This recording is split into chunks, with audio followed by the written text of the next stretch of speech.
नमस्कार, मी प्राध्यापक संजय हिरेमठ।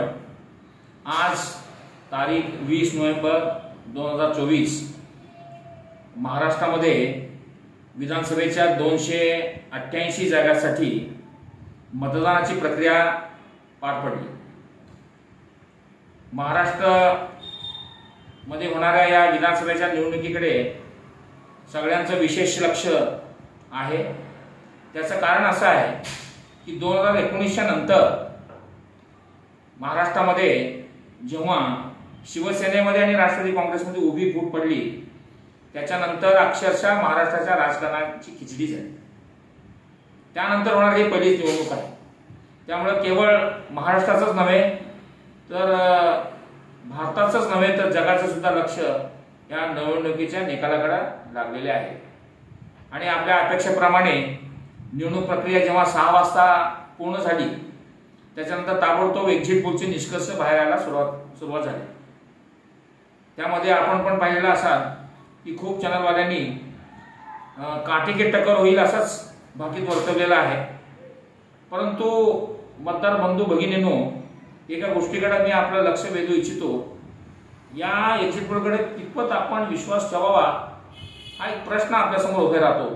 त्याचं कारण असं आहे की जस्ट 5 ते 6 महिन्यापूर्वी जेव्हा लोकसभेच्या निवडणुका पार पडल्या, त्यामध्ये आपल्याला पण माहिती असेल की बहुसंख्य चॅनलवाल्यांनी केवळ एका पक्षाला म्हणजे भारतीय जनता पक्षाला 300 पेक्षा जास्त जागा, काही चॅनलवाल्यांनी तरी 400 पेक्षा जास्त जागा मिळतील असं भाकीत वर्तवलं होतं। परंतु प्रत्यक्षामध्ये भारतीय जनता पक्षाला 240 हे जागा मिळवण्याकरता नाकीनऊ आले।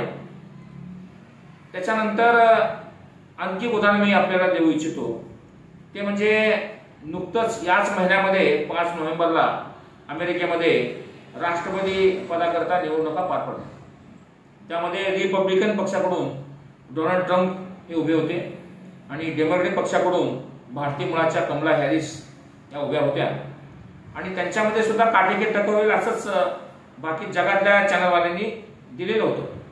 परंतु प्रत्यक्षात जेव्हा रिझल्ट बाहेर आले, त्यावेळी हे जे निष्कर्ष काढले होते ते सगळे खोटे ठरवत डोनाल्ड ट्रम्प यांनी कमला हॅरिसवरती निर्विवादपणे बहुमत मिळवत राष्ट्रपती पदाची निवडणूक जिंकताना आपल्याला दिसलेली। आणखी उदाहरण मी आपल्यासमोर ठेवू इच्छितो। 2016 साली जेव्हा याच अमेरिकेमध्ये डोनाल्ड ट्रम्प यांनी रिपब्लिकन पक्षाकडून पहिल्यांदा राष्ट्रपती पदाची निवडणूक लढवली होती, त्यावेळी त्यांच्या प्रतिस्पर्धी उमेदवार या हिलरी क्लिंटन होत्या, बिल क्लिंटनच्या पत्नी।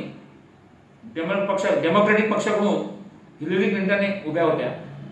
त्यावेळी सुद्धा एक्झिट पोल जेव्हा आले, जगातल्या चॅनलवाल्यांनी जेव्हा निष्कर्ष काढले होते, सर्वांनी हिलरी क्लिंटनच राष्ट्रपती होतील असं भाकीत वर्तवलं होतं। परंतु ज्यांना अमेरिकेचे बाळासाहेब ठाकरे मानतात, डोनाल्ड ट्रम्प यांना, त्यांनी निर्विवादपणे हिलरी क्लिंटनवरती मात करत पहिल्यांदा राष्ट्रपती पदावरती ते स्वार झाले होते।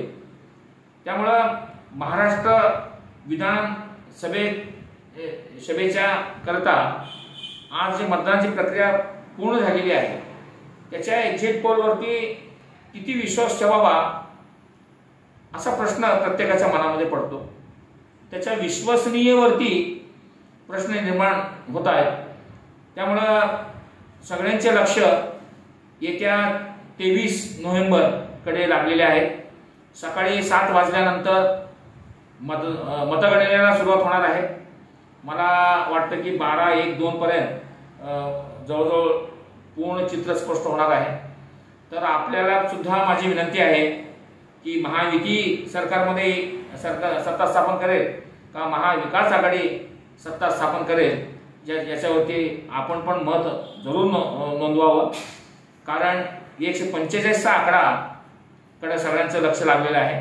288 जागा असल्यामुळं 145 ही संख्या जो मिळवेल तो सत्ता स्थापन करणार आहे।